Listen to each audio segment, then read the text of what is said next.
நம்ம வந்து நான் பரிசுத்தவான், நான் பரிசுத்தவாட்டி அப்போ நம்ம பெருமை பாராட்டவே கூடாது. அப்படி சொன்னோம்னா நமக்குள்ள தேவனுடைய வார்த்தையே இல்லையா.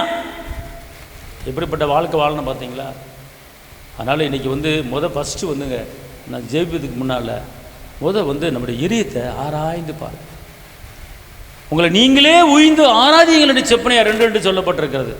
அப்போ இந்த நாட்களிலே நாம் ஜெயிப்பதுக்கு முன்னால் நைட்டு சாப்பிடுங்க, நல்லா என்ன வேணாலும் சாப்பிடுங்க. சாப்பிட்டு ஒரு 5 நிமிஷம் ஒதுக்கி ஆண்டவர் சமூகத்தில் உட்காருங்க.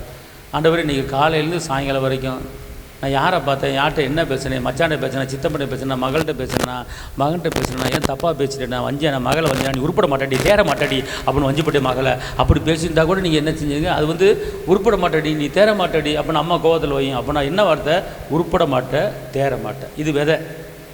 அப்போ மகளை உருப்படாமல் ஆக்கிறதுக்கு நீ பேசுகிற, அது தப்பு, அதுக்கு மன்னிப்பு கேட்கணும் பார்த்துக்கொள்ளுங்க. அப்படி கேட்டு வாழ்ந்தால் நம்முடைய வாழ்க்கையில் மீட்பை பெறலாம், ஜெயத்தை பெறலாம்.